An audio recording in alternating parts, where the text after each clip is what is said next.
Հայաստանի Հանրապետության կառավարությունը նախաձեռնել է փոփոխություններ դեղերի մասին օրենքում, դեղերի շրջանառության ոլորտում առկա տարընթերցումները բացառելու և վերահսկողությունն առավել արդյունավետ դարձնելու նպատակով։ Նախաձեռնության հիմքում դեղերի որակի, անվտանգության և մատչելիության ապահովումն է, ինչպես նաև ԵԱՏՄ կանոնակարգին համապատասխան գործիքակազմի ներդրումը։ Մասնավորապես, բնակչության առողջապահական առաջնահերթ կարիքները բավարարելու նպատակով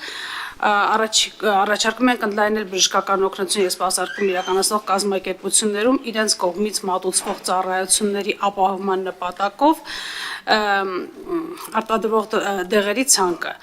որոնց համար ԵԱՏՄ կանոնների համաձայն գրանցում չի պահանջում։ Փոփոխությունների ընդունման դեպքում առողջապահության նախարարությունը հնարավորություն կունենա թույլատրել նաև այն դեղերի ներմուծումը, որոնք Հայաստանում գրանցված չեն, սակայն ընդգրկված են հիմնական դեղերի ցանկում կամ կիրառվում են ուռուցքաբանական բուժման մեջ։ Քանի որ Հայաստանի Հանրապետությունում միայն գրանցված դեղերի առկայությունը հնարավոր չէ ապահովել առնվազն այն պատճառով, որ գրանցումը սովորաբար լինում է որոշակի ժամկետով և բազմաթիվ այն դեպքերը, երբ գրանցված դեղը երկարաժամկետ չի ներմուծվում և կարիքի դեպքում առկա չի լինում շուկայում։ Ըստ նախագծի նախատեսվում է նաև ավելի ճկուն կարգավորում դեղերի պիտակավորման հարցում։ Եթե ներմուծվող դեղը որոշ անհարմարություններ ունենա գրանցված նմուշի հետ, ապա ներմուծողը կկարողանա դրանք շտկել հատուկ ծածկաշերտի միջոցով կամ օրենքով սահմանված կարգով իրականացնել վերապիտակավորում։ Նախագծով առաջարկում է հստակեցնել նաև պատշաճ արտադրման և պատշաճ բաշխման գործունեության համապատասխանությունը տրամադրման գործընթացը, դրամշակելով լիցենզիաների կասեցման և դադարեցման հիմքերը և ընդլայնելով լիցենզավորվող մարմնի իրավասությունները, որը հնարավորություն կտա շրջանառելով դատական գործընթացները, լիցենզիան դադարեցնել, նաև պատշաճ արտադրության գործընթացը հավաստագրի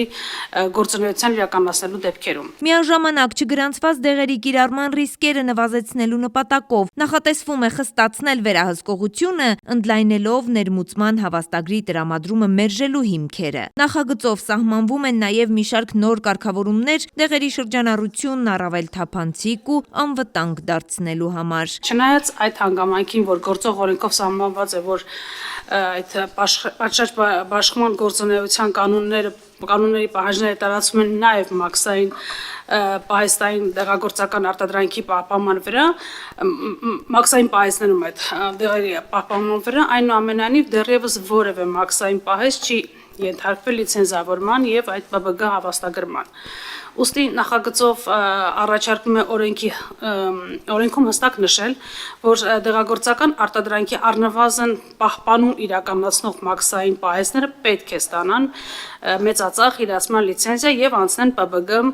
հավաստագրում։ Այս լրացմամբ առաջարկվում է գործող կարգավորումները տարածել նաև այլ գերատեսչությունների ենթակայությամբ գործող դեղագործական արտադրանքի պահեստների վրա։ Նախագծով նախատեսվում է, որ համապատասխան կառույցներին կտրվի 6 ամիս ժամանակ նոր պահանջներին համապատասխանելու համար։ Նախագծի ընդունումը կնպաստի դեղերի շրջանառության առավել հստակ և համապարփակ կանոնակարգմանը, ապահովելով դեղերի որակը, անվտանգությունը, մատչելիությունն ու